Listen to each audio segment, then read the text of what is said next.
Now she patted down a wad of filmy lace, her pillow, and crept beneath a blanket, a crochet doily. Curled up into a tight ball, she tucked in her paws and wrapped her tail about her, tucking its tip right below her nose. Never had she felt so worn out. Even so, she could not sleep. She kept hearing Mr. Ocock say that he was refusing permission for family members to move because she and Ragweed had not asked him if they could go to Bannock Hill. Then, too, there was his hint that he would change his mind if she sacrificed herself. She was glad she had not mentioned that to the family, rather suspecting some of them would have urged her to do it. The mere hint of such a thing gave Poppy the horrors. She drew herself into a tighter ball. Harder to deal with was her own inner voice. It kept insisting that if what she and Ragweed had done was the reason for keeping others from moving and being safe, maybe she should sacrifice herself. A tear trickled down her face, rolled to the end of a whisker, and dropped into her pillow. Oh, she thought, if only Ragweed were here. He would have something to say.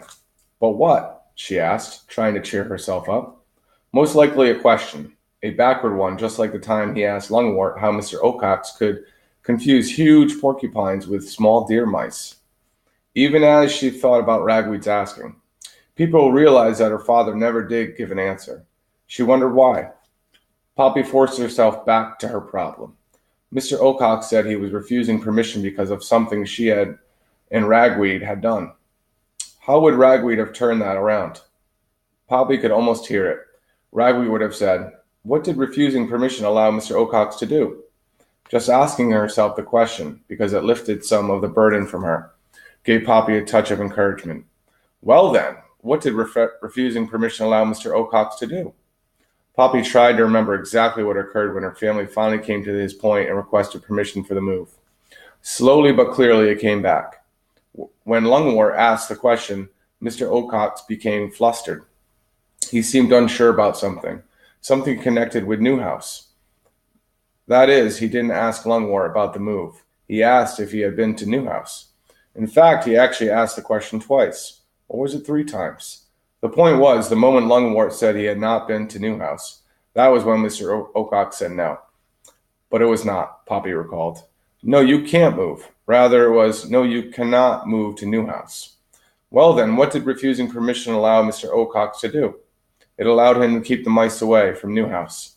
Poppy sat up. Was it possible that there was something there at Newhouse that Mr. Ocox wanted to keep hidden from them? Was that the real reason for his refusal? The idea so excited Poppy that she felt like rushing downstairs to tell Lungwort. She started to get up, only to stop.